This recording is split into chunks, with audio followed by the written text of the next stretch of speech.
Human behavior flows from three main sources: desire, emotion, and knowledge. Knowledge is a treasure of a wise man, but beware of false knowledge, for it is more dangerous than ignorance. Forget all you know, or think you know. Abandon power and decree. Inward, where the deepest rivers flow, find the currents of the mind, currents of eternity. And most of all, welcome to my mania.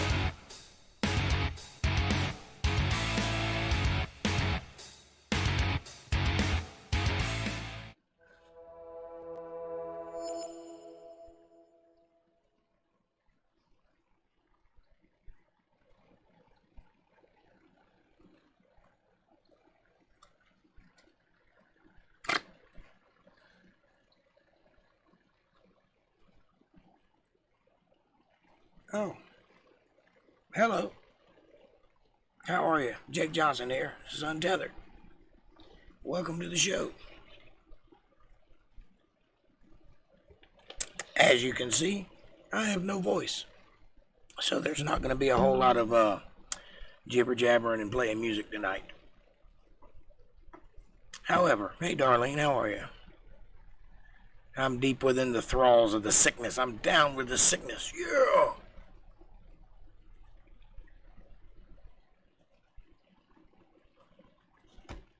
Following in my daddy's footsteps, I reckon.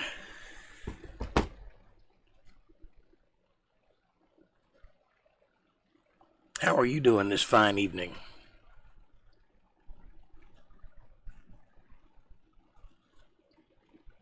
Yeah, you know how it is. Put on that Instamatic smile and kick out the footlights. Keep rocking.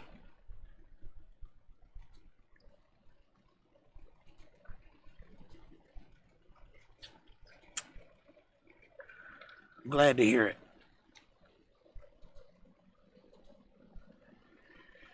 I, however, am in no position to sing or play any music tonight, so I'm just gonna chit-chat. The important thing is that I'm here, which almost wasn't the case. But I'm here, so that's good. And you're here, so that's even better.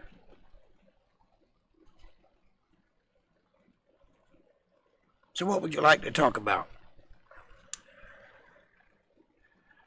Politics, religion, sports, it's all good.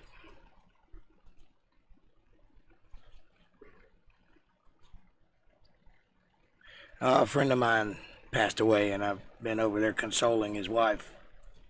And she's also a friend of mine, so I have to go to the funeral tomorrow and all that good stuff. So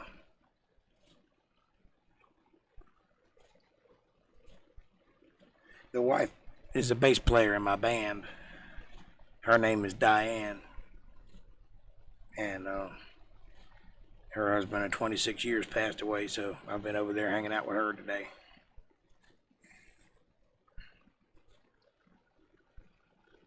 Yeah, me too. It kind of sucked.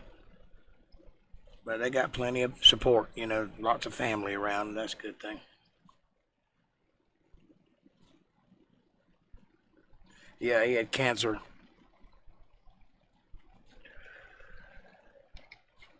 But he fought it for a long time.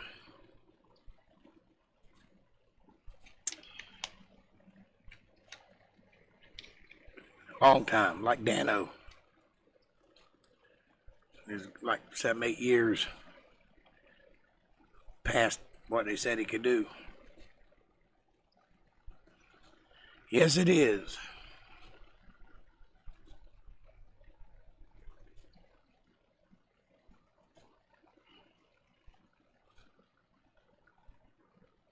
Was it yesterday? I thought it was a couple of days ago.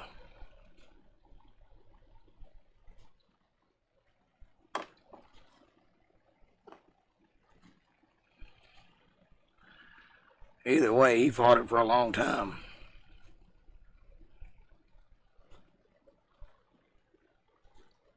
I kind of thought we'd die before cancer got him.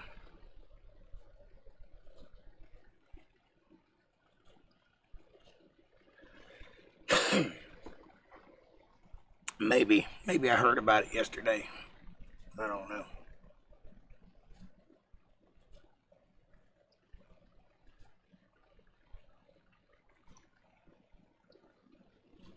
How's Kim holding up? Do you know? Have you heard?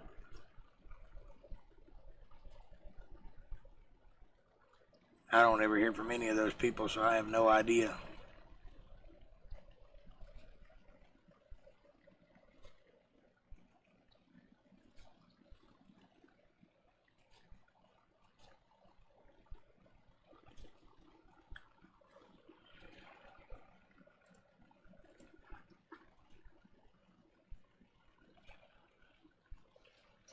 I guess it's gonna get us all one day.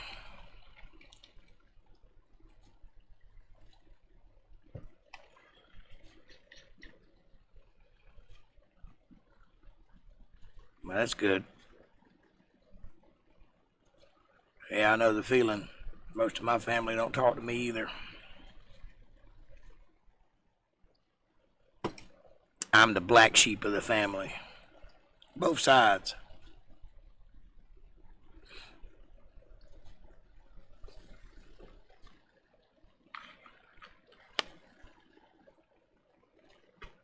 You don't need to talk to her no way. You can talk to me.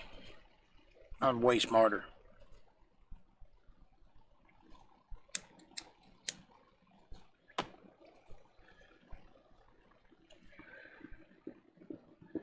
I agree. That's probably why we're the black sheep. And us black sheep gotta stick together, yo.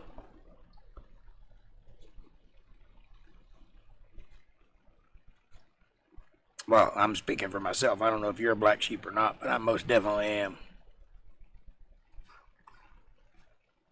That was made clear to me at a very young age.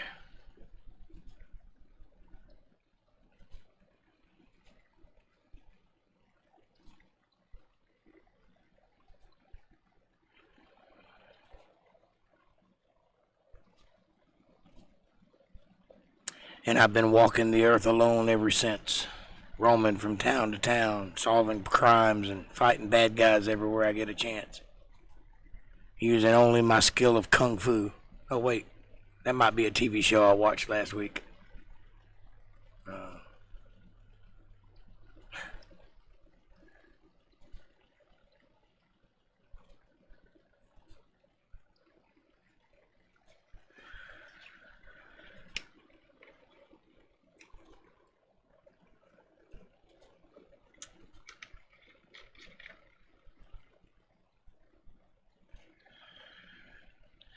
I fit all the markings of a Kwai Chang Kang. I have no immediate family. I am a loner. I do walk a lot. And I did study Kung Fu.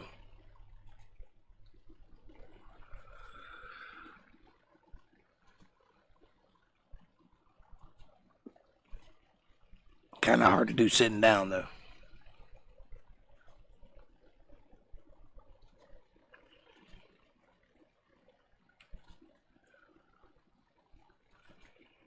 I told a guy once I know 117 ways to kill a man. He said, well, why are you trying to decide which one I'm going to shoot your ass?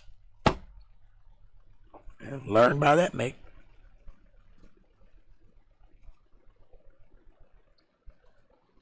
You didn't know what? That I studied Kung Fu? Yeah, I did it for like 10 years. I had the little black outfit and everything.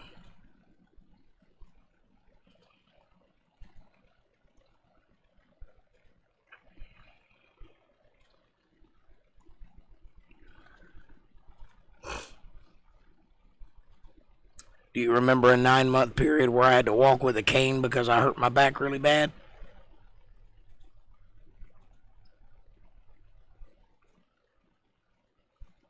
Doing flips off of a building.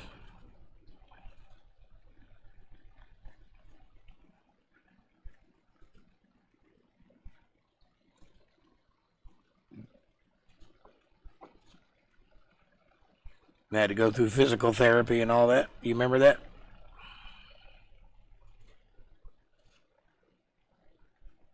I'm not staying on just for you. I'm staying on for anybody who wants to watch. Well, that's what ended my kung fu career. After that, I was pretty messed up for a while. I just never went back to it. But I was getting on up there before that happened.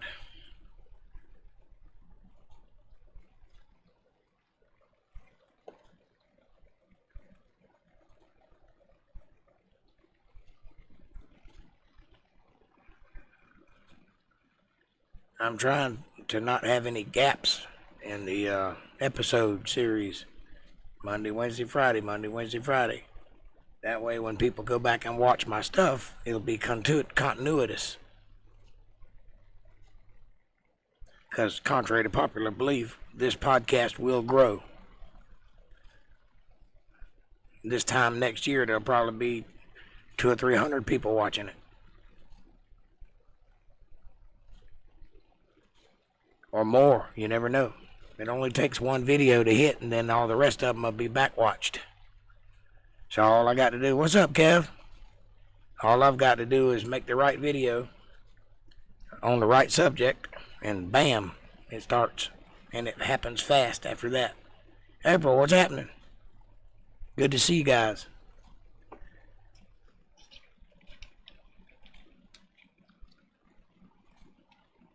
Well, you know how it is. I'm down with the sickness. Wah.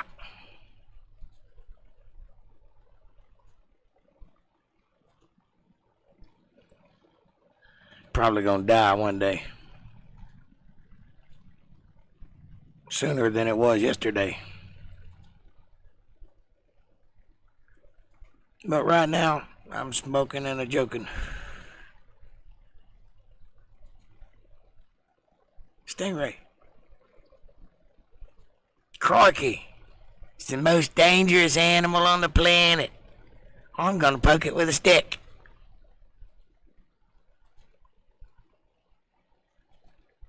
Mr. Irwin, that's a bad idea. Nonsense. Give me a stick. I really think you should pause on the old poking the stingray. It's a bad idea, Mr. Irwin. Watch this. I do it with gators all the time.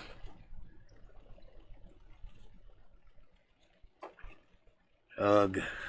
Well, I'm sorry you feel bad, April. I would do anything to take your sickness from you. Add it to my own.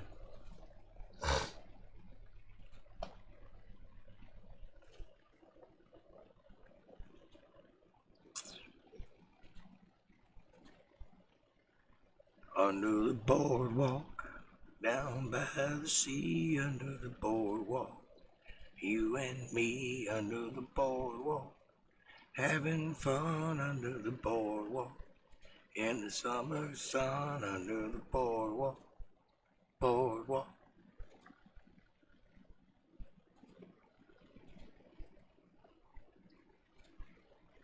So what you guys got on your mind? What do you want to talk about? We're talking about how the left is going crazy.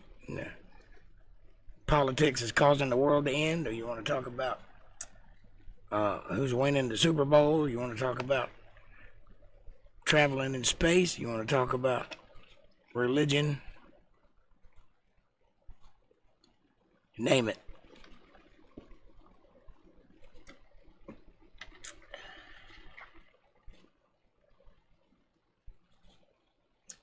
No, you don't want what us women have. Oh.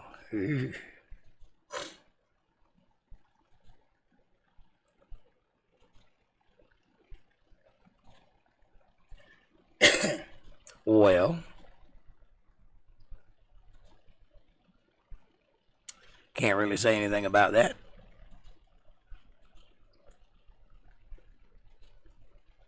Be still my beating heart.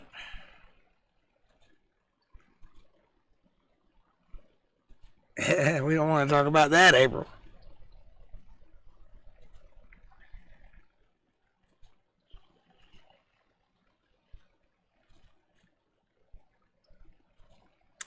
I think that this world is going crazy.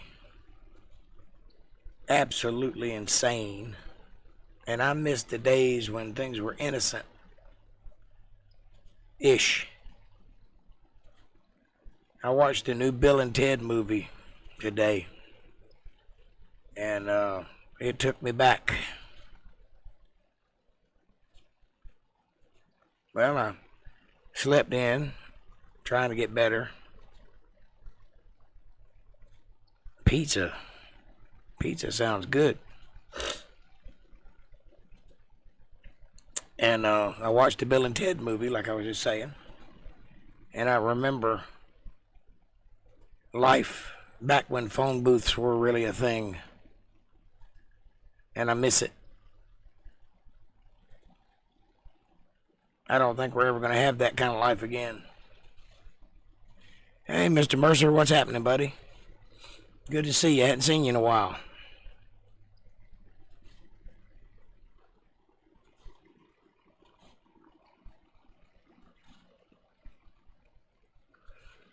I'm good like that. Yeah, remember when the phone would ring and you had to answer it because you had no idea who it was? Could be a complete mystery.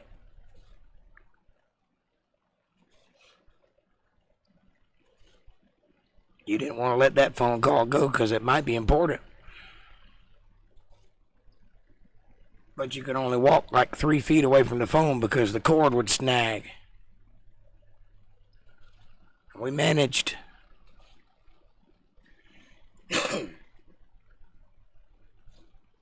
And then came the internet, and the whole world just took a nosedive, as I knew it would. Because while the internet is one hell of a tool, it's most of all, it's just used for porn.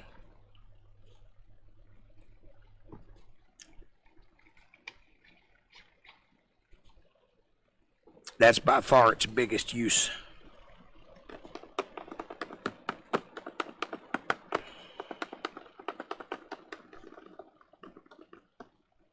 Yeah, and then wondering who it was. Yeah, that would be terrible. Wondering what you missed, what news you missed.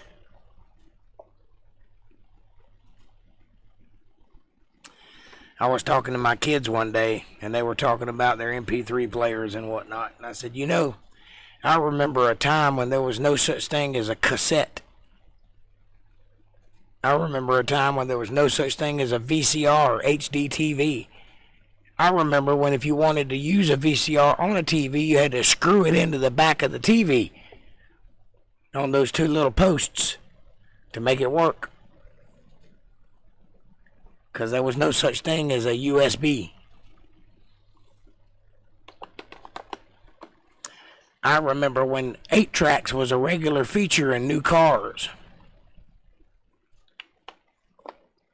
I remember when new cars looked like old cars when they were new.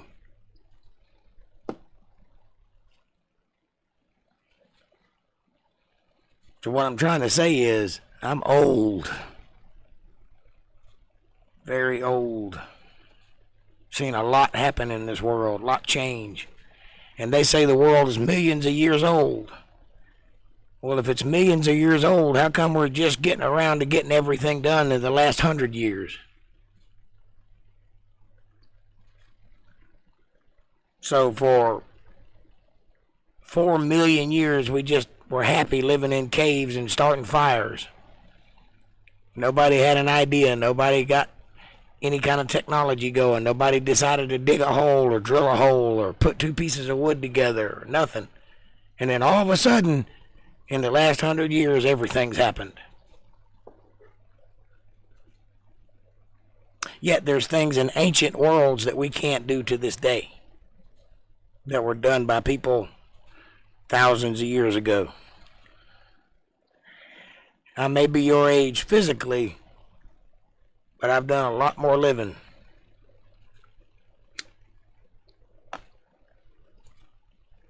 Believe that.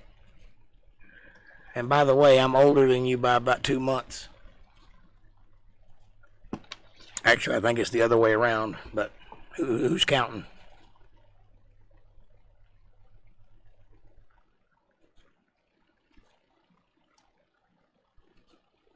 I think you're older than me by a couple months. We figured this out one time, but we were kids, and I don't remember now. That was shortly before you stuck a hot iron to my leg, which I remember intensely. Thank you. I was born in 74 in December. Don't forget the Decembers. You got to add kind of a year.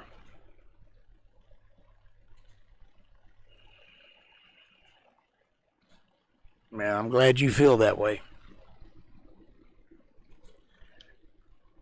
I started my life when I was about 13 and never looked back. 75, so I'm older by a couple months then.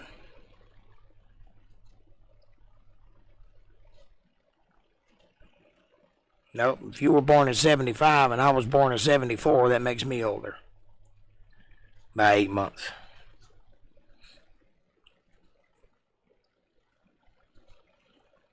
Oh, you hadn't heard this story? I was sitting in there. There was 2 girls in the house. Well, 3 girls. My sister, April, and a girl named Cindy. And then there was me and little Mike, her brother. And I think Alfred was still an infant, or if he was even born. He may not have been born yet.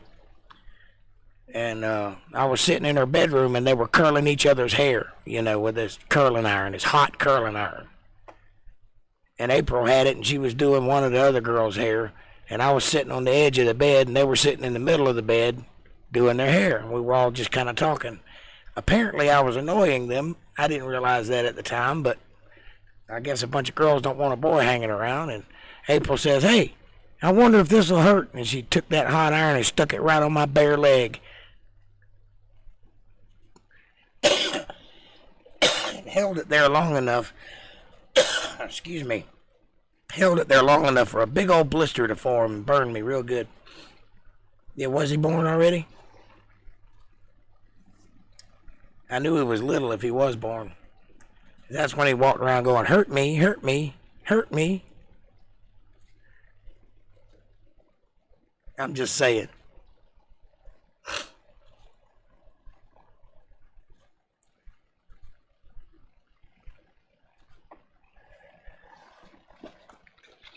Yep, that's the girl you're marrying. So, taking advice from an old man, don't piss her off.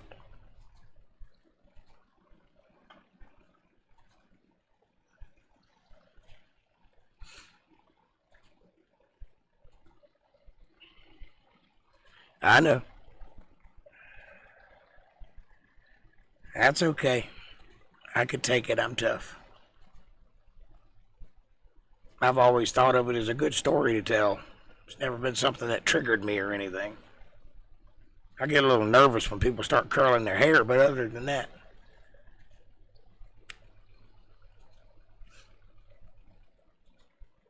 Oh, I've done that, yeah. That's how you learn not to do that. I think everybody's probably done that one.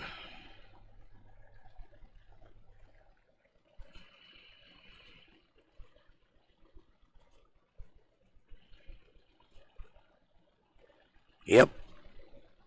That's kind of what's wrong with me. I always have to know things. I can't just take it for granted.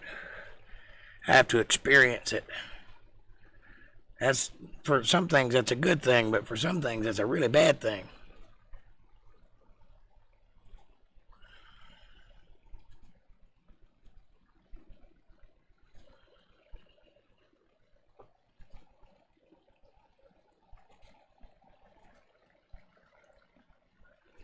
I am 45 going on 80.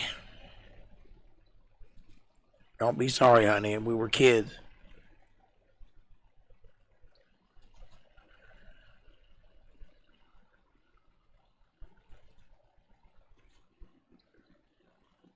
So did I. I didn't even know why you did it. Just something to do, I reckon.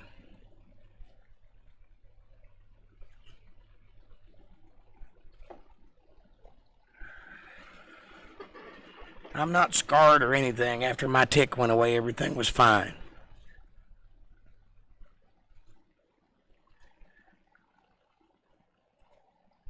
Yeah, me too.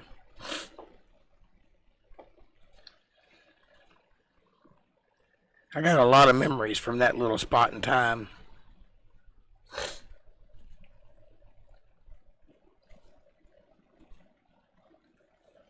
Some memories I ought not talk about, I guess.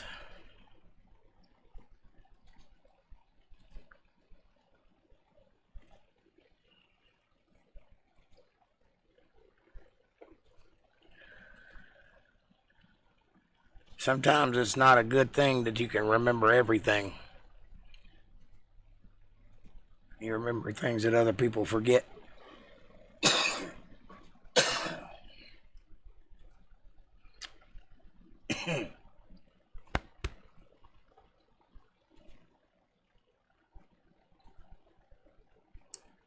Yes, but it was neither challenging nor daring to burn me. I didn't dare you. And it was pretty easy.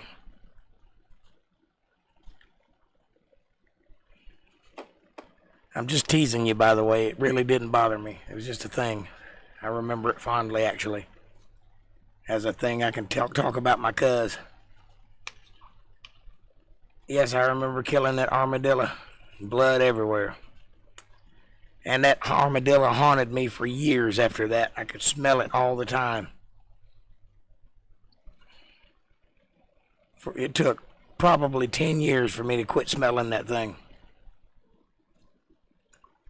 It damaged me psychologically. Because we went a little crazy on it. We didn't just kill it, we slaughtered it.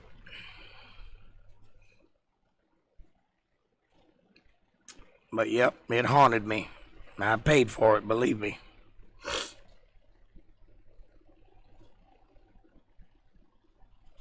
I've tried that several times, yes. Almost succeeded a couple of times.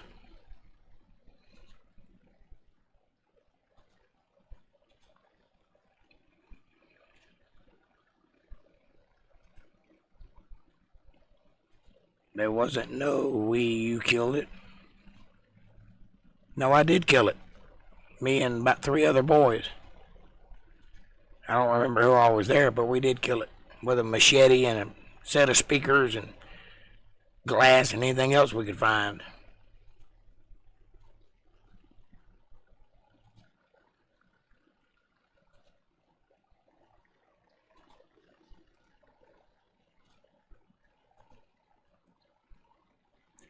Yeah, there was other people there.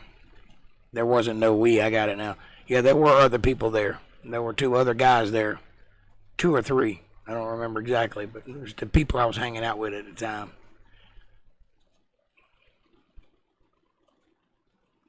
But I'm the one that did the majority of the hacking, that's for sure. Now, I don't think you were there, April. I think you were somewhere else at the time.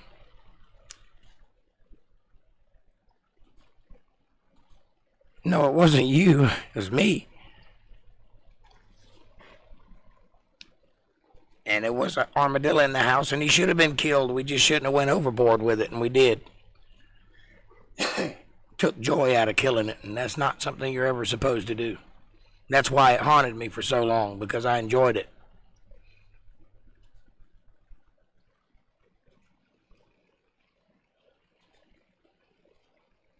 Just some stupid things that kids do, I reckon.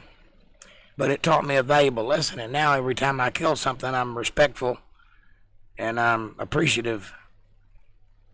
I always give thanks. I haven't stopped killing things. I'm just more respectful about it. And more choosy as to what I kill.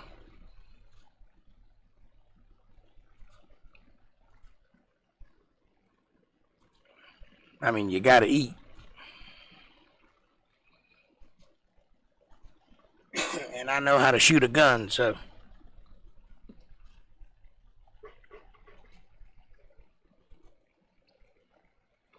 I don't go nowhere without one, actually. Don't believe me?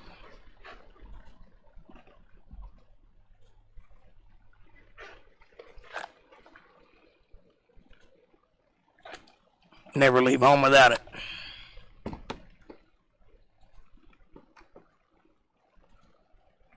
No, I don't pray when I kill a cockroach. I do pray when I kill a deer, though.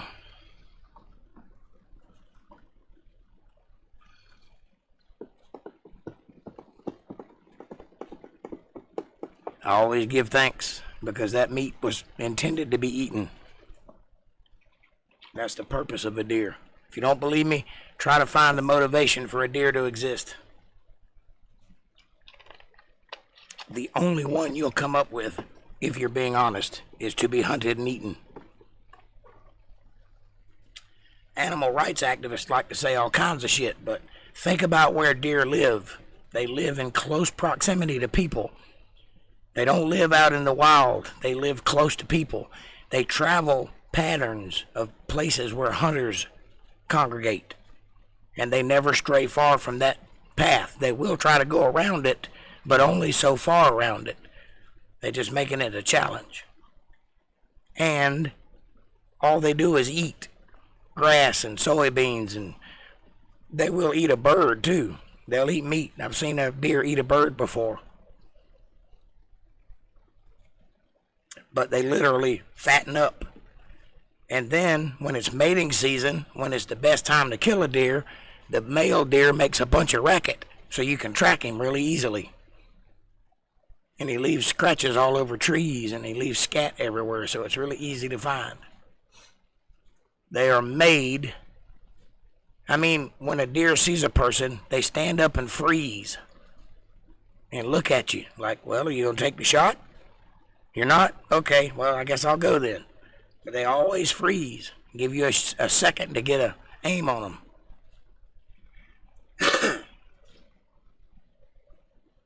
You should eat deer more often. It's delicious.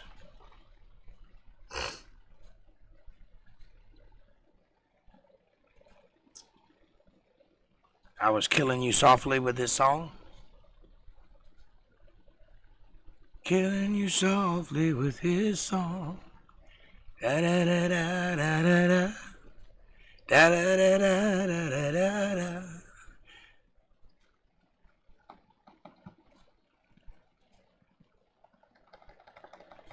Whose song? Do you feel that way about beef, April? Will you eat beef only if there's nothing else to eat? What about turkey? What about deer? Chicken.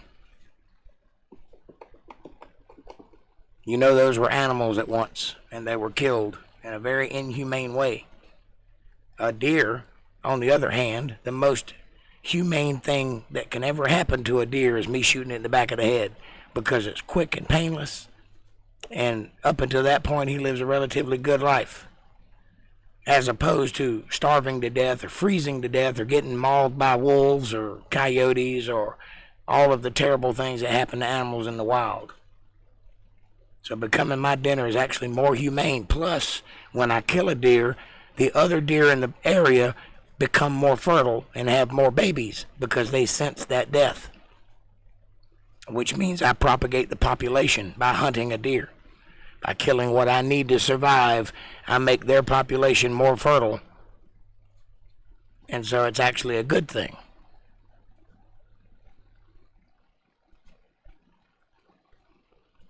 Me too.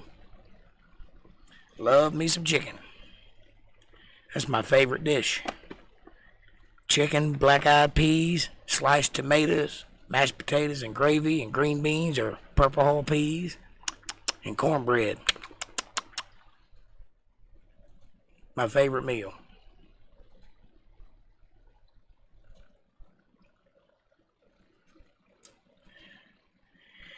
Yep, that 6-pound dog would be a 4-pound hamburger if he shit in my house.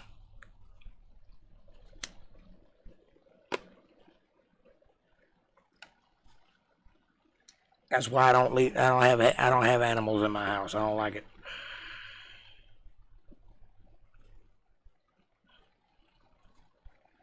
I've turned down women because they wanted to have dogs in the house. Dogs are outside animals. They have fur. If it's a little dog, it ain't supposed to exist in the first place. That is the bottom end of the gene pool.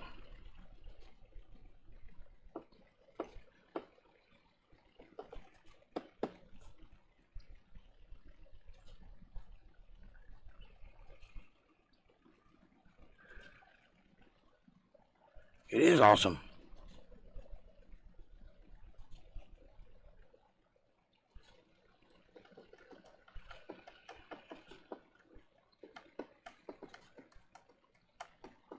That's why deer exist, to feed a population. A deer is a meat animal. There are other animals that are like that. For example, a gazelle is a meat animal. A horse is not a meat animal.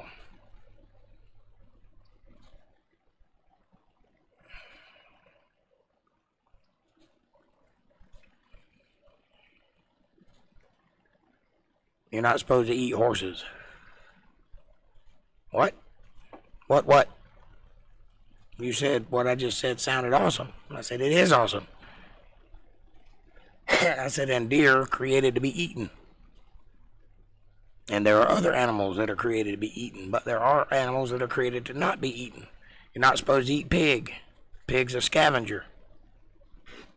You don't eat scavengers. Their job is to clean up the earth, clean the death off of the earth. If they're not here, the earth gets rancid real fast.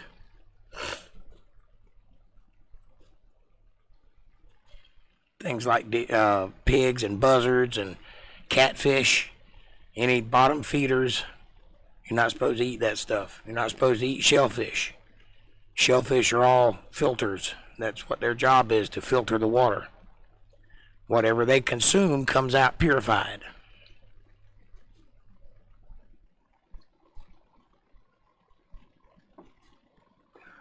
Oh, the dog thing. I got you. No, they can't help it, but they were bred to be small, and that is the bottom of the bottom of the gene pool.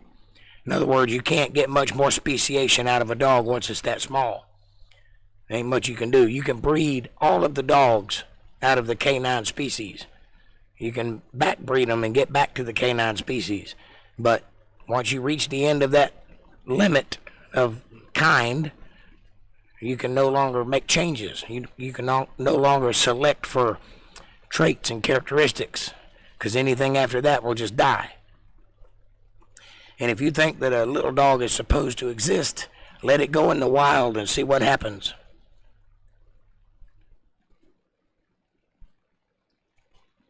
Yep, we sure do.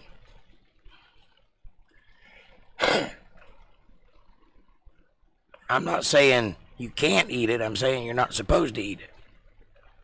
But it's there and it's edible, and mankind has an abundance of bacon, so eat away, I guess. It's a sin against your flesh. It's not a sin against God. In other words, it may cause you to have a heart attack, but it won't cause you to go to hell.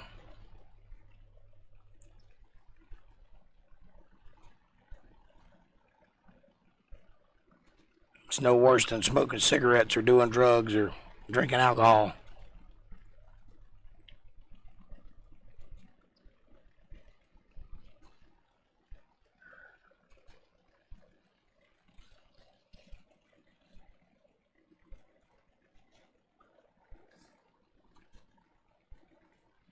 There was a German scientist who took the silver fox and wanted to get a red fox out of the silver fox gene pool. And he said about him and his family, for 50 years they bred foxes, and they were able to breed every type of fox out of that pair of silver foxes by selecting for certain traits when the babies were born and killing off the ones that didn't have those traits, and then allowing those to breed. Yeah, a hawk will eat it, or a snake or something else will eat it fast, and it'll happen in about 2 hours. That's how you know they're not supposed to be here.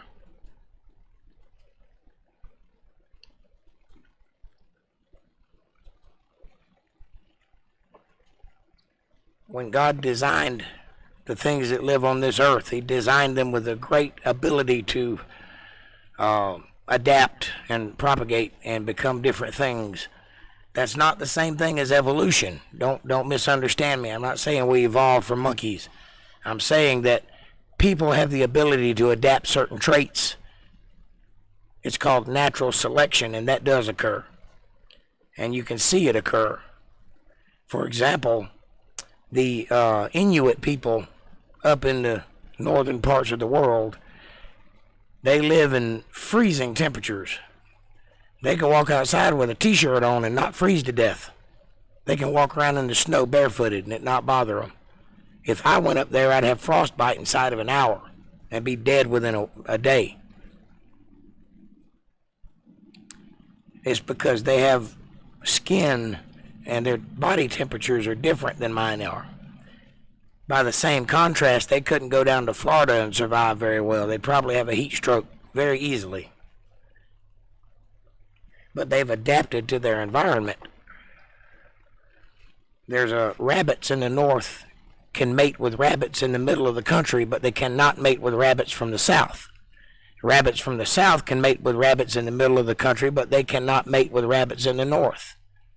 That's because they've become acclimated to their climates, and they're a different species of rabbit, but they're still the same thing. They're still a rabbit.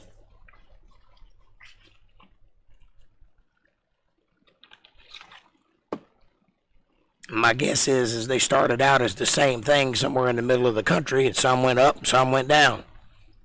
And they just, over time, acclimated to their environments. But that's the nature of humanity. All things acclimate. When I lived in Florida, the heat was no problem. I lived there every day. It didn't bother me at all. I didn't respond negatively to the parasites that are in the water there because they were part of my body, part of my makeup. But I've lived so long up north, if I were to go to Florida now and drink the water, I'd be sick for 2 weeks with parasites. And I'd probably catch my death of cold, and I'd probably die of heat stroke if I lived there. Yankee and Rebel rabbits, that's correct. But middle country rabbits can breed with both Yankees and Rebel rabbits.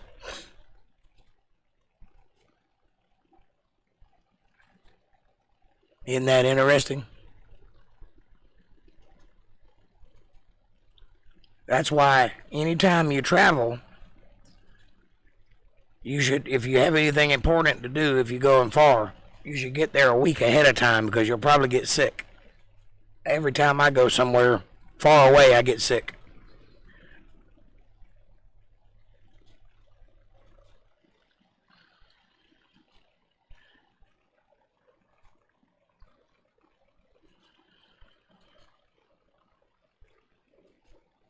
If I'm going to be there for more than a day or so, that is. If I'm just there for a day, I don't get sick. I went to Georgia one time after being up at north for a long period of time. And I lost my voice as soon as I crossed the state line and didn't get it back till I crossed the state line again.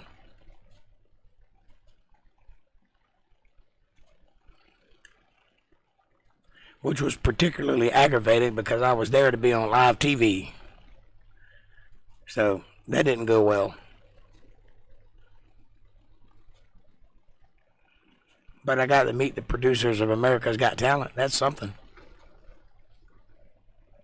And I can say I was on the show even though they didn't air my particular city. Season 5.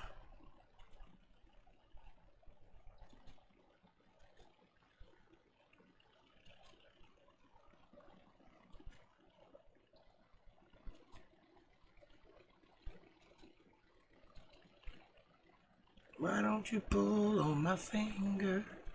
Why don't you make me poo? Why do you call me your brother? Killing me softly with his song. You got that song stuck in my head now. I don't even know the words to it and it's stuck in my head.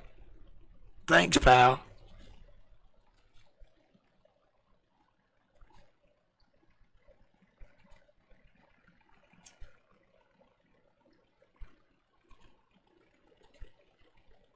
Yeah, there's parasites in the water in Florida. You didn't know that? Some of them are called hammerhead worms. That's one of them. They got mushroom-shaped heads. They get in your liver and in your intestines and make you sick. We went to it up here. It was a dang joke. what we had to go through for nothing really. What are we talking about, Darlene?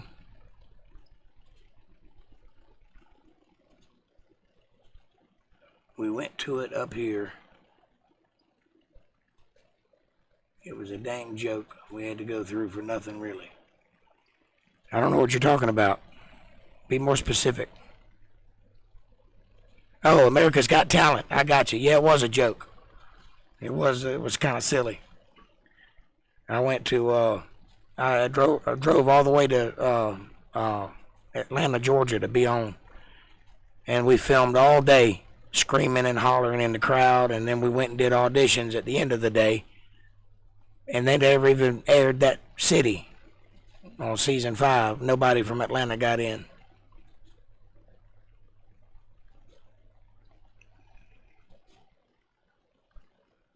Ew. Yep. As a matter of fact, where you used to live in Frostproof, remember that place? There was a lake there called, I believe it was Lake Erie. It might be something else. Clinch Lake. That was it. Clinch Lake. They actually shut that lake down for a long time because the parasites got so prevalent that it was getting everybody sick. Every time they get near the water, they get sick. So they shut that lake down for a long time. And they've shut Saddle Creek down before because of the same reason. Because they get too prevalent and make everybody sick. As it stands, only people that aren't used to it get sick. If you've been there a while, it just goes right through you, you know. Your body gets accustomed to it and learns how to fight it off. But if you don't know how to fight it off, if you've been up here all your life and then you go down there, you're getting sick. It's even worse in the Bahamas. Clinch Lake, that's right.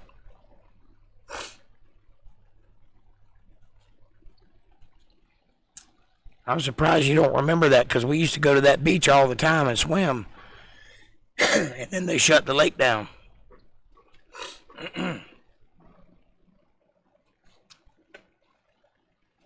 There's also a parasite in Florida that'll get in your ear too. I don't know what it's called, but it gets in your ear. I've had it before. Make you have real bad earaches for a few weeks.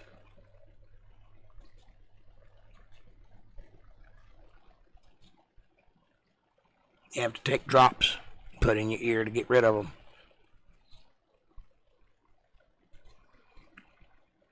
I got that parasite swimming at the location where they used to film Tarzan. Itchituckney Springs. Amoebas, I hear, are deadly. They are brain eaters.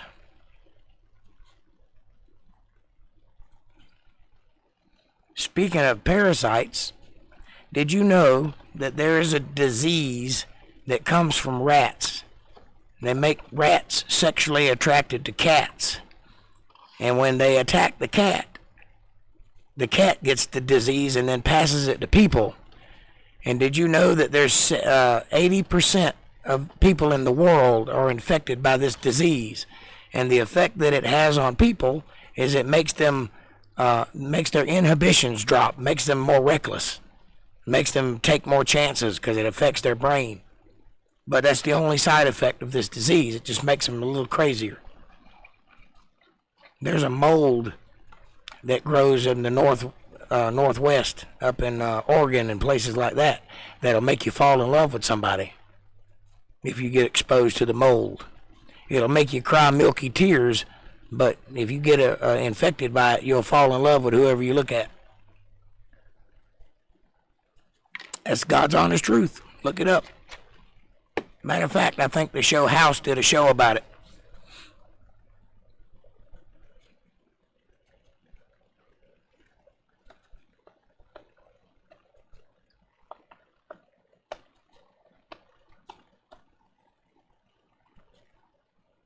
Infectious diseases. What a great topic. I like it. You like it?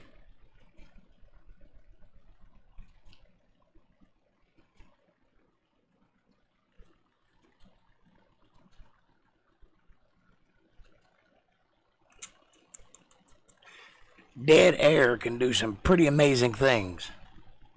When they found King Tut's tomb, the first thing they discovered was that there was a curse written on the door. The door was sealed shut. And the curse read something to the effect, whoever disturbs this tomb will be visited by death within 3 days. In other words, if you open this tomb, you're going to die. It's an Egyptian curse. So they didn't believe in that curse, so they opened the door.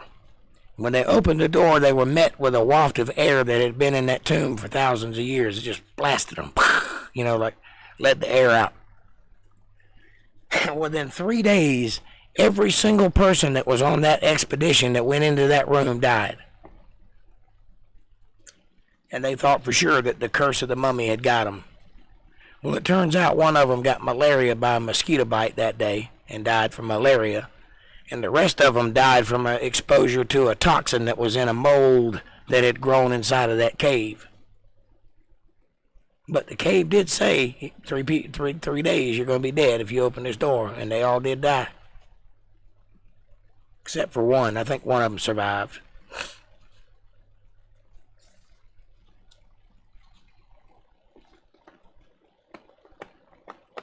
And he went on to be the curator for the museum that hosted the exhibits that they got out of that tomb. That's pretty fascinating stuff. Kind of makes you wonder. Maybe the dead's better off left alone. They've got some tombs in China that have never been touched. And they have some rumors. There's supposedly, they found the tomb and it's got a bunch of terracotta soldiers out front that have been carved to guard the entrance to the tomb. And there's supposed to be like 4,000 or 5,000 more of them inside the tomb with a river of mercury floating around and a complete mock-up of the stars on the ceiling. So when you go in, it looks like you're in a land, and there's rivers flowing, and there's stars on the sky, but it's all inside this tomb. And this is just a rumor. Nobody's ever seen it. They've only talked about it.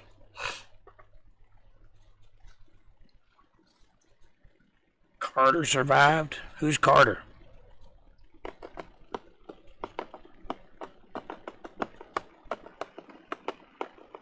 I said curator. You know, the guy that sets up the museum pieces.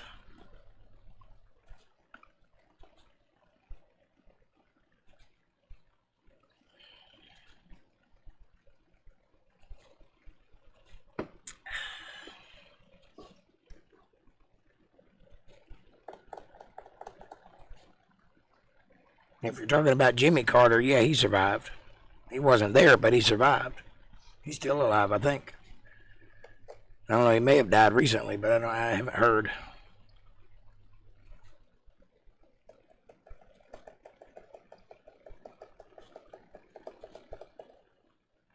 Okay, so his name was Carter, is that what you're saying? I knew one of them did.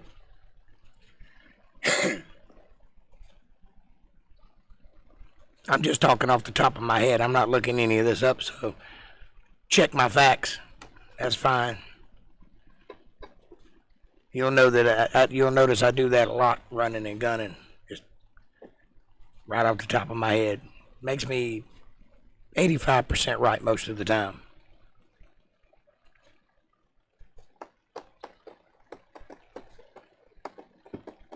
And I won't admit to 10% of being wrong, so that leaves 5% that you can correct me on.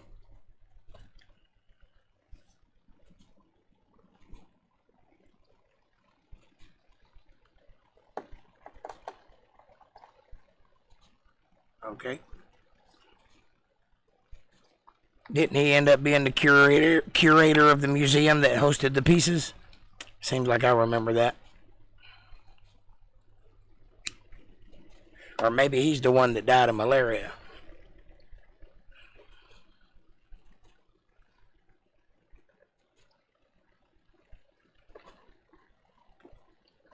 Hell, I don't know. I wasn't expecting you to hit me with facts, man. Come on.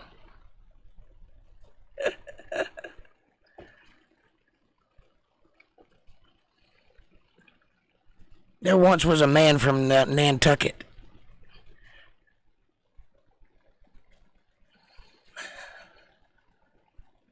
You have a toothache?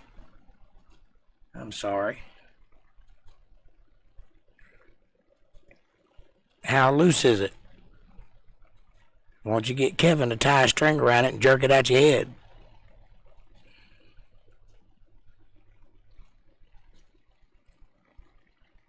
Or do what I did and go to the dentist and have all your teeth pulled out.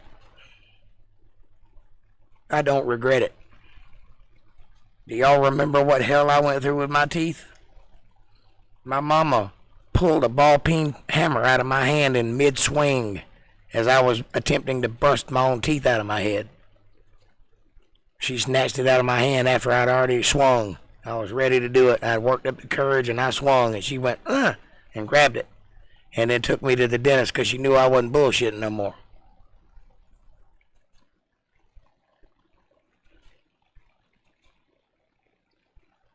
It's chipped. Yeah, those suck, especially when you suck in cold air or drink anything cold or hot. I remember those. I had a few chipped teeth from fighting. And they suck. You want to make sure that it's movable, though. You don't want to try to pull it out if you can't move it with your finger, because it's still very much attached, and that nerve is still very much alive, and if you jerk on it, it's going to hurt. But if you can move it back and forth pretty good with your finger, it'll come right on out. There ain't much holding it on but just skin.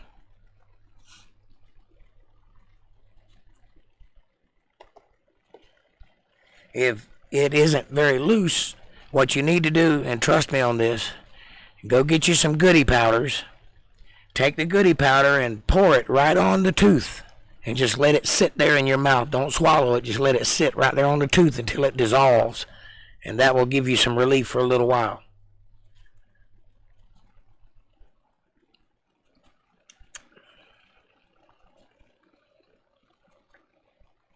That Ambien shit ain't worth nothing. It just makes your tongue numb. It makes you forget about your toothache a little bit, but it don't really help the toothache very much. I used to hate putting that stuff in my mouth. I hate the taste of it. Hate the numb tongue, too.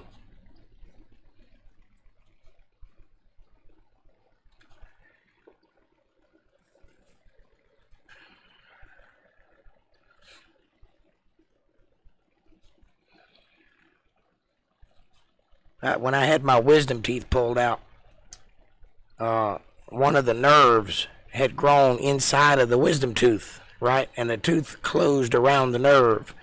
So when they pulled that tooth out, it ripped that nerve.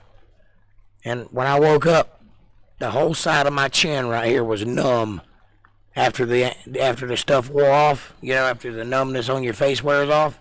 And for like maybe 2 years, this whole spot right here was numb. I finally got used to it. I guess it's still numb, but I don't notice it anymore. But for a long time, man, it felt like a piece of my face was missing because they broke that nerve. So my advice to anybody who's getting their wisdom teeth pulled, get it done before you're 20. Because if you get older than 20, the teeth start closing around the nerves. And you run a high risk of damaging your face.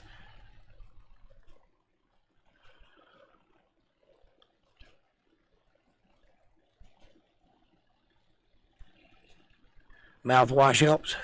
I've never tried that.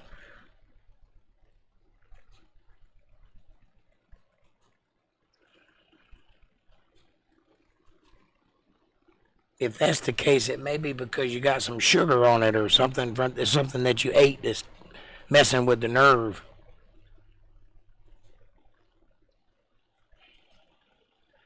Because when you chip your tooth, that nerve is exposed. That's what makes it hurt so bad.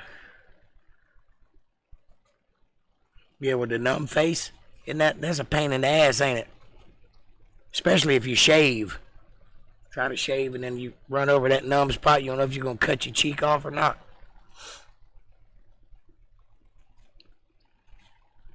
But I'm sort of used to it now. It doesn't bother me anymore. I think I can feel it. I don't know. Maybe I just got used to not feeling it.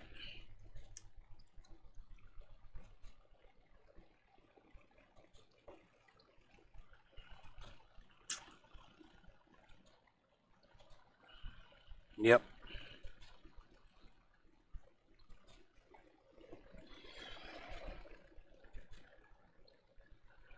They didn't put me to sleep. I wanted them to, but they said I could handle it, so I went on with it.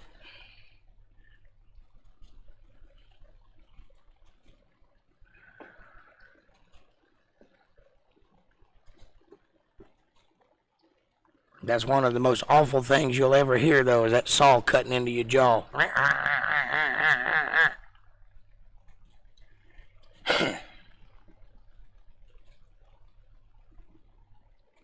I don't know. Probably because the RNC is on TV right now.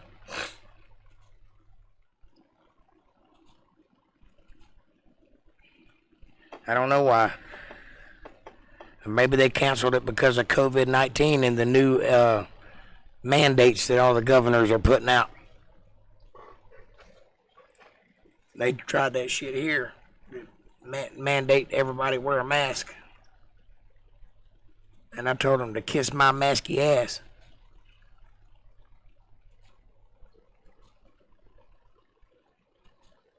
Really?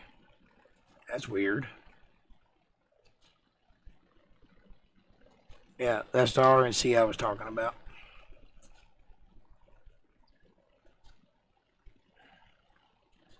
What's the wall on Washington? I don't know what that is.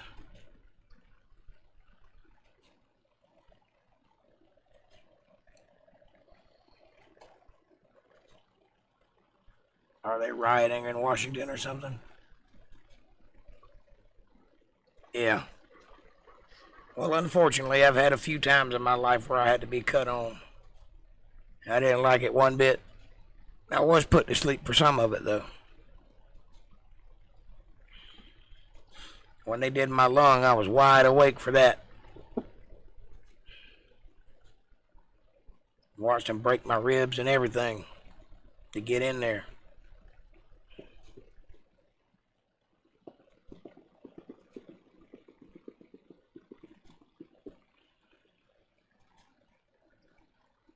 Oof. I don't even like thinking about them days. It was not fun.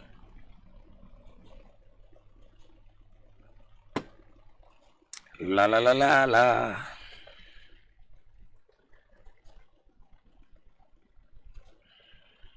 You don't know?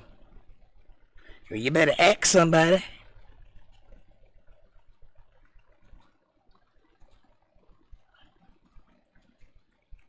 You don't know? You don't know. You don't know. You better ask somebody.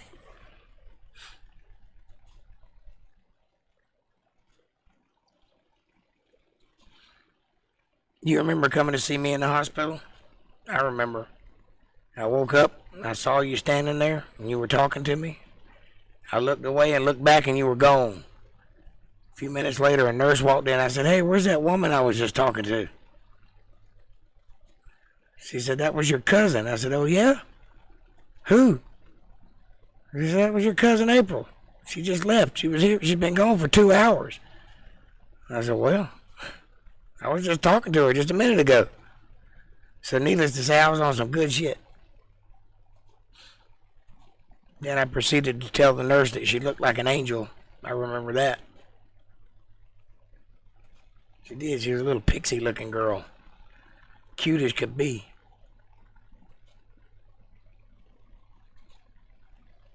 I shudder to think of what else I said to her that I don't remember, though.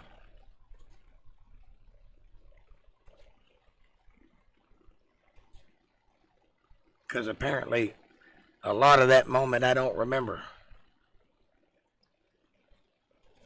You don't know nothing. You know some things.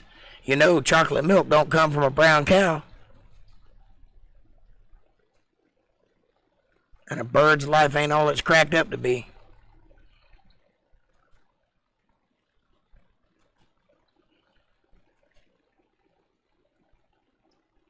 Ain't that so much fun? I'm like a party favor.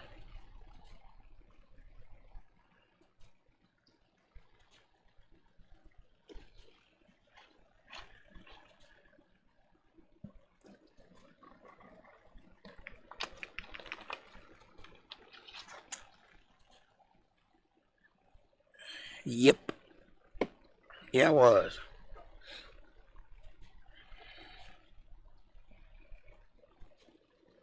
I saw her on Facebook one day not too long ago, about 2 or 3 years ago.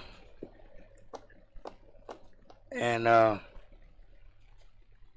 texted her and I said, "Hey, how you doing?" I saw 3 little dots for a long time. Finally, she texted back and said, "How did you find me?" I said, "Well, I wasn't looking for you. It's Facebook. You just popped up." So I said, "Hello, see how your life's going." She said, "Well, I just didn't expect to hear from you, that's all." I said, "Well, you ain't got to worry about it. You ain't going to hear from me again. I just wanted to see how you were doing." And that was that. That was not the reception I was expecting, I guess. How did you find me? Like she was hiding from me, you know. Well, I'm not looking for you, so you might be wasting your time there, dear.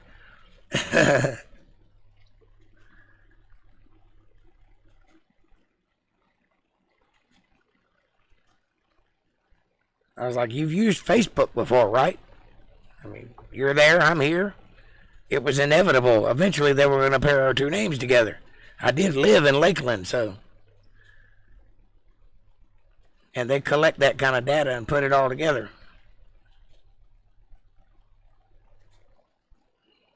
Yes, you just had to tell them I was 15 minutes.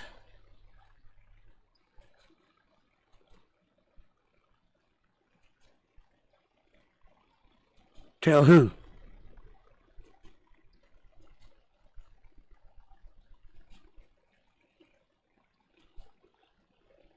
I don't know. Maybe she thought that I was her oppressor or something and she was hiding from me. Who knows? We didn't end on the best terms, but, you know, it wasn't that big a deal. I spoke to her in over 10 years or more. Probably longer, probably 20 years. I just saw her on Facebook, thought I'd say hello and see how her life was going. She didn't seem like she was interested in talking to me, so I let her go. Had never tried to contact her since.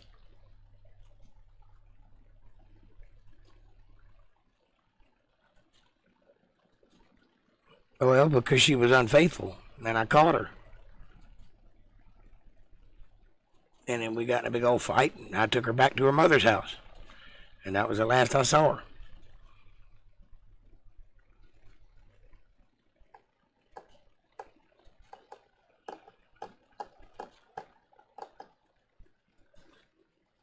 That seems to be the running way that goes down.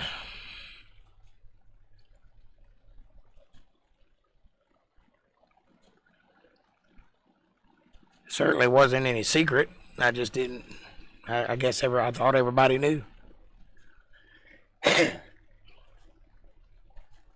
I'll tell you guys anything. Ain't nothing I'm hiding. The other girl. What other girl? There's been a lot. The other girl in Florida that I was married to, her name was Laura.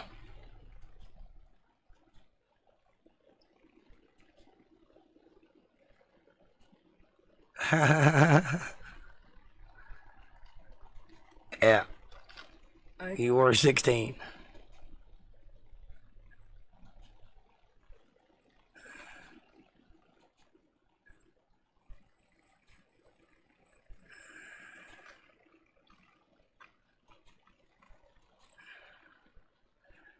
No, I think you got your memories crossed up. I'm the one that said that. I'm the one that convinced you that chocolate milk came from brown cows. We were in the back seat of my mama's car at the time. Your mom was there, my mom was there, and you and I were there.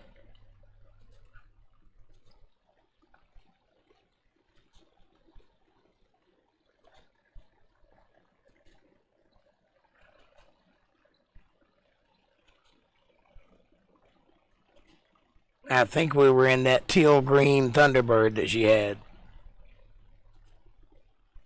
Laura, yeah, that was her name. Laura Todd.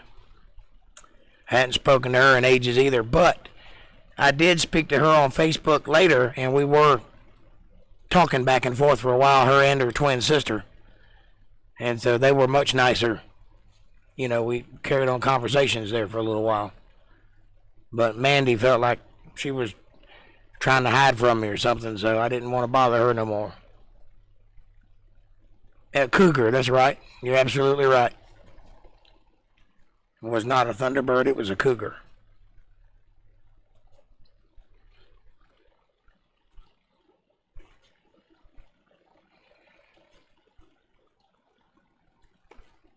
Matter of fact, I think Laura's still friends with me on Facebook. I hadn't spoke to her in a while, but I think she's still up there.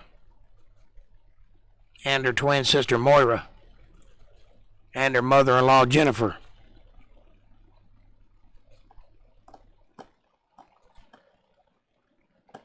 Yeah, she loved it too.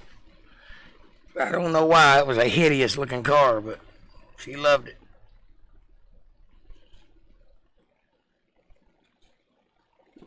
And to date, I think it's the newest thing Dad ever bought her.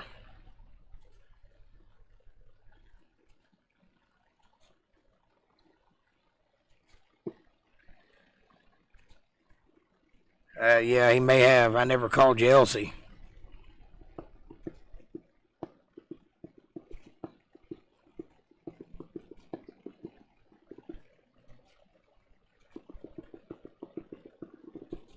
He didn't buy it? Didn't he? I guess I just assumed he bought it. Who bought it? Was that when she got that settlement that time?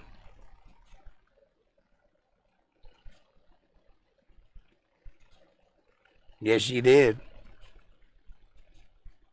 And I'm here to tell you, they were just alike. That's right. Okay, that makes sense. Well, in that case, he's never bought her a nice car. Unless you want to call it that piece of junk that looked good that he bought her when she was up here. It looked good, but it ran like crap. That Buick or whatever it was. Yeah, me too. Those were definitely interesting times.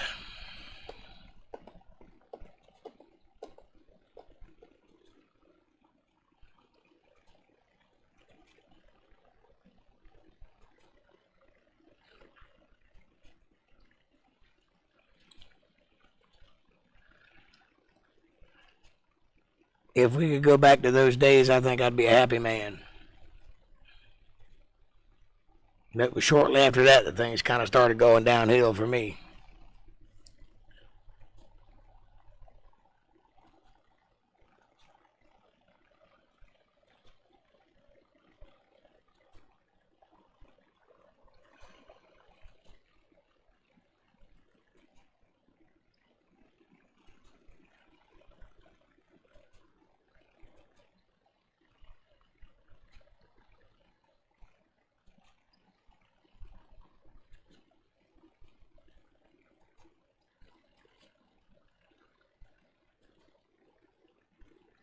Ah. Yep. I remember that story too. Apparently it had an effect on you because you still remember it.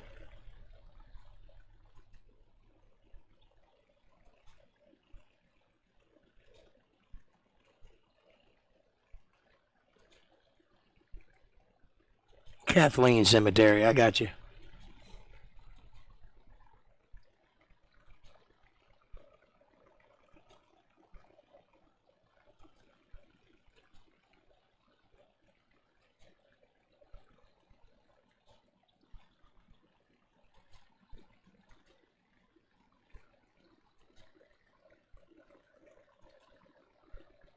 My mom had a way of saying some wise things that hit you right to the bone. I never have had that skill.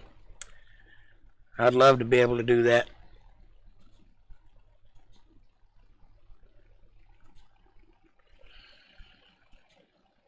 She's a hard person to argue with, that's for sure.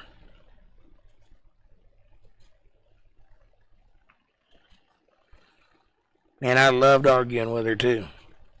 It's one of my favorite things in the world. And she used to love it too. She got kind of tired of it there at the end, but She used to get as much enjoyment out of it as I did.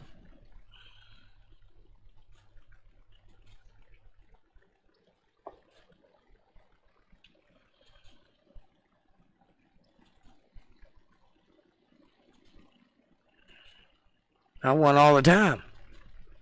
She'd never admit it, but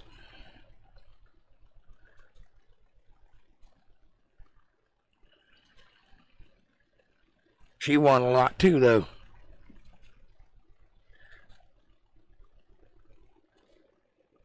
That's one of the reasons I'm so good at it, because I spent a lot of time defending myself in my position. Yeah, most people that watched us thought that we hate each other's guts, but we didn't. I don't think my mom ever apologized for anything either. Not once, not ever.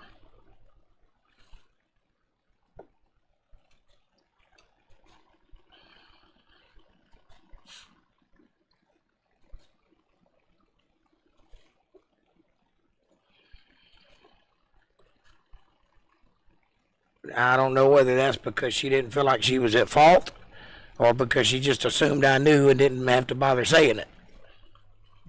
However you see it. But she never apologized to me anyway.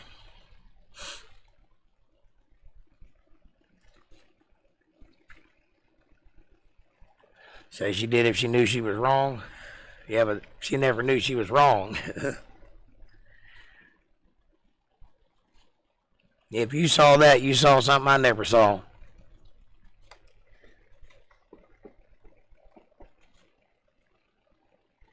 That's pretty special.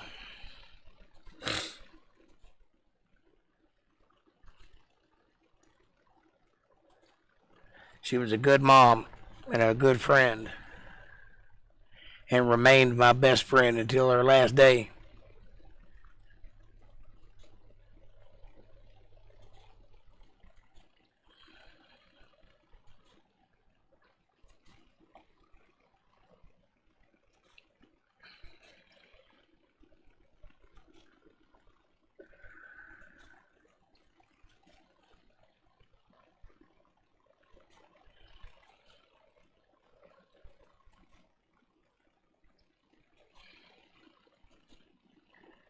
Well, you know, as long as I live, I'll probably never meet anybody quite like her ever again.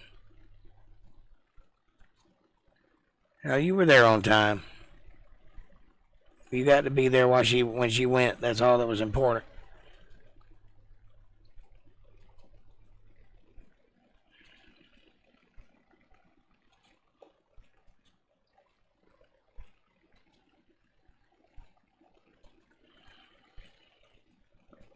You wasn't there? I thought you were. You weren't sleeping on the couch when I woke everybody up?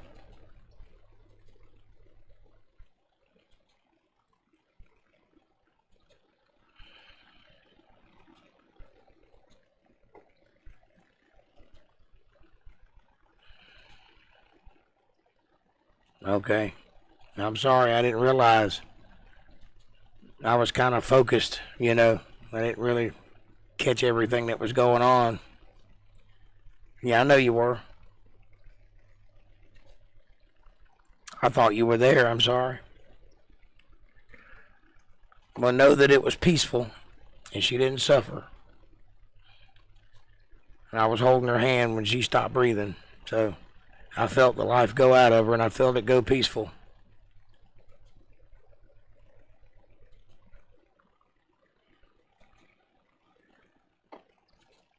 That whole night's kind of a blur to me, but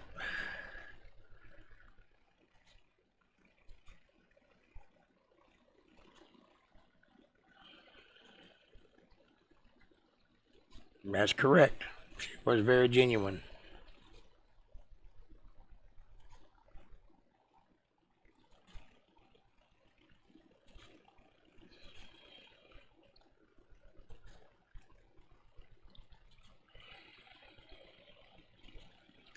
I kept expecting her to say something or do something, and she just didn't. I kind of think she had a stroke before she went to sleep because she was fighting and then she just stopped fighting and went to sleep. And she kept pointing at her face like this. And I was trying to put water in her mouth and she kept turning her head. And I'm going to tell you that I have kicked myself every day since then because I now realize, which I didn't realize at the time, she was asking me to put her teeth in because she didn't want people to see her die without her teeth. And it never occurred to me. All I kept thinking was, she's asking for something to drink, you know. I've hated myself ever since for that, but what can you do? I was in the moment. I was just trying to take care of my mom. I wasn't thinking about her teeth. And I should have known that because I was that close that I knew the way she thought, but it never occurred to me. Sounds like a silly thing, but it did bother me that I didn't catch it.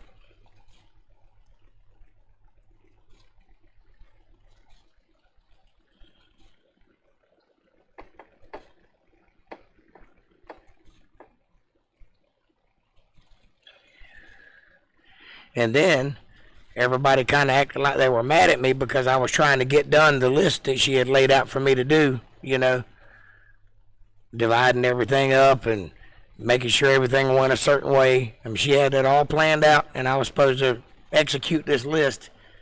And mostly it was the other sister, but it kind of felt like I was getting some shade there. But I just put it in the, well, everybody's grieving box and let it go. But it sure did feel like everybody was kind of upset with me because I was, you know, doing what I was told.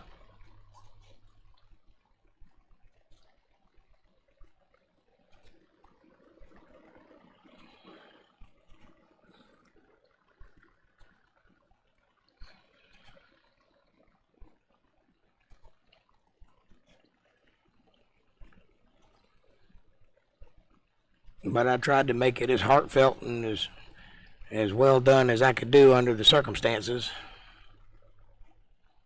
No, I didn't do anything wrong. I just felt like everybody wanted to do something and I was doing it, and they didn't like the fact that I was doing it. But like I said, it was mostly the other sister, if you know what I mean.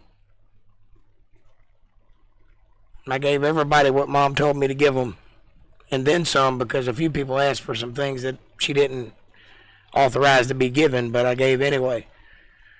Because what am I going to do with it?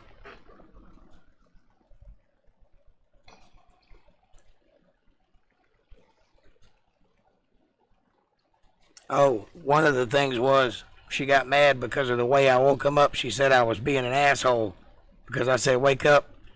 And they said, what's wrong? I said, it's time. And then she said, time for what? And I said, it's time for your sister to go to heaven or something like that. And apparently she took that as me being an asshole, but I wasn't. I was being honest. That's what's happening. It's time to get up. I wasn't thinking, you know, be soft and be gentle. I was just thinking, get everybody up. That we don't have much time, you know.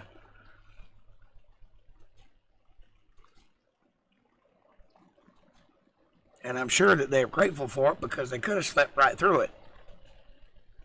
But they got to be there. You got a purse and some cologne? Didn't you get some clothes too? You were supposed to.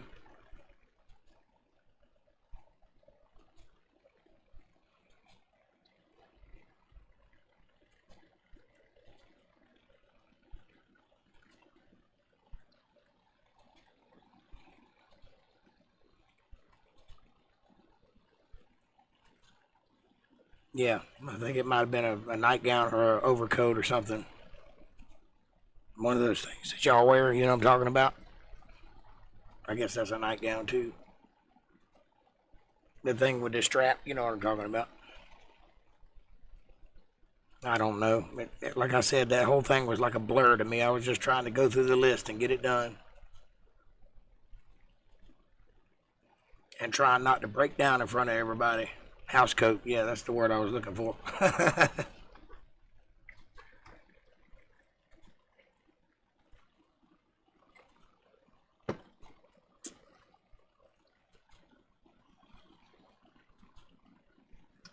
I did the same thing at my dad's funeral too. And I put him in the ground also. So my job's done, I guess.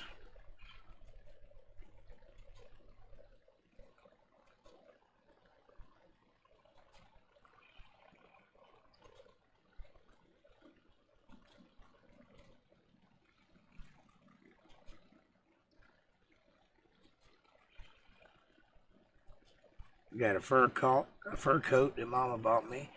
Hanlon said I could have it when we were there that time. We came up and stayed for a couple of weeks.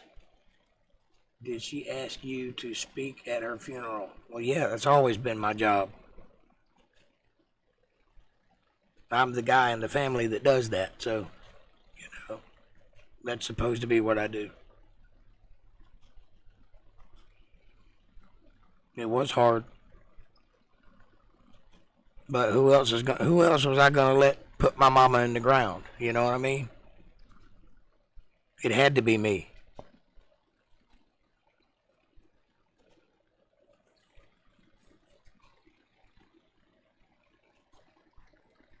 And it's kind of a son's duty, I think. And I was honored to be the one that did it.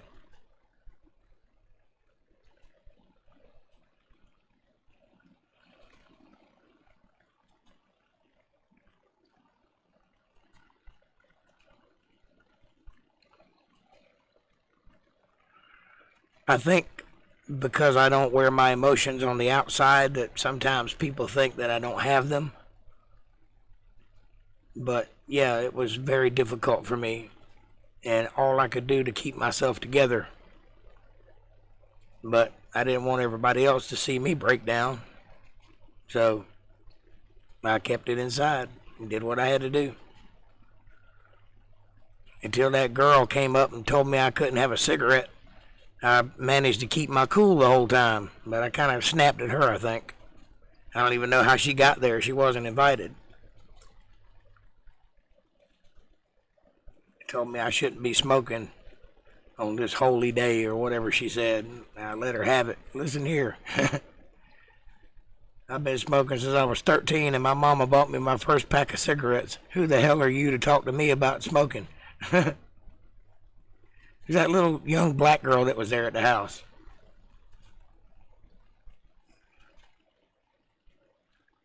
I see them, Jake, I understand. Yep.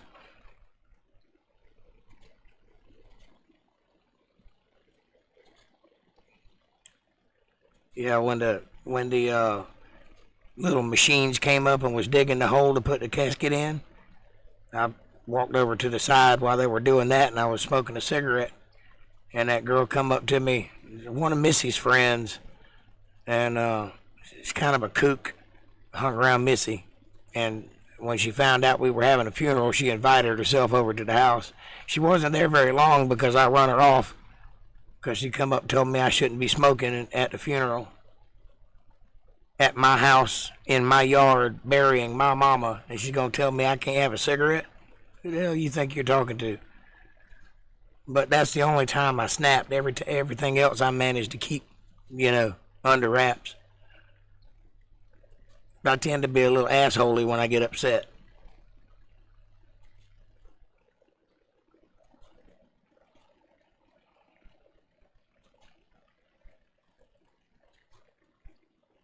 Yeah. I shouldn't have snapped at her though, but she asked for it.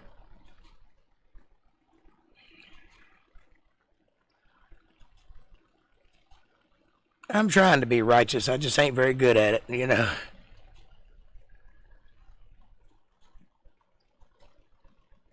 Yeah. That's not even an issue around our house. It's just the way it is. And it just seemed like she was trying to create drama where there was none, and I wasn't in the mood to play that game, so I let her have it a little bit. And she took off after that, so I didn't see her no more, so I guess she left. At the very least, she stayed away from me.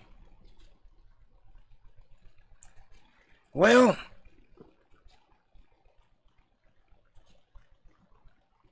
you had to watch your daddy go take care of him 6 months, and a couple of months he was in the hospital, and had to keep a straight, positive face and not smoke too. Well, that sucks.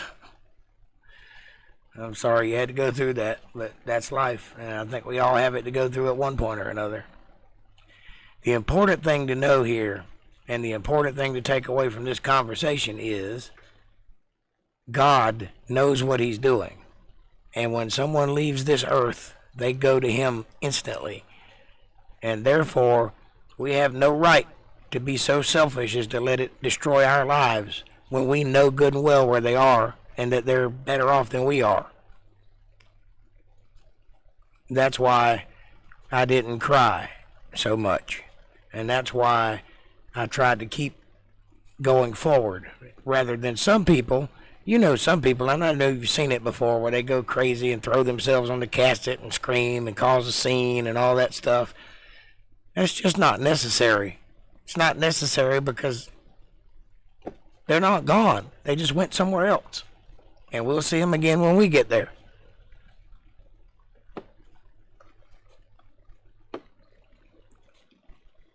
Cancer-free, huh? That's pretty impressive. I hope it stays that way. I hope he's doing well. Most people that end up with cancer don't survive it, so that's a good thing. Yeah, you're right. And we're humans, so naturally selfish is our instinct, but once you know better, it's kind of hard not to overcome that. So I try not to grieve in that way. Your dad will be at the wedding. I pray we're going to be getting married on the 14th of November. Okay. Now I have a date that I can aim for. He lost his voice box, but he's doing good now. That's good. I feel like I'm losing mine too.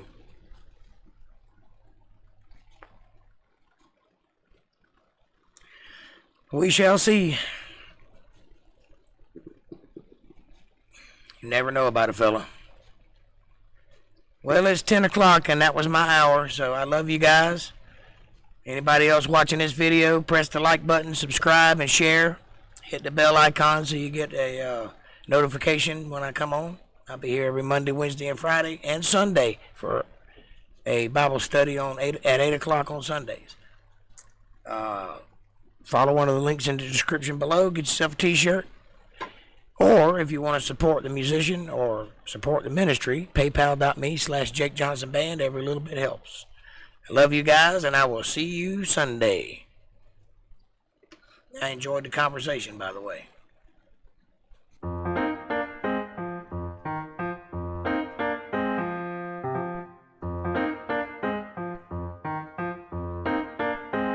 Hard to stop smoking.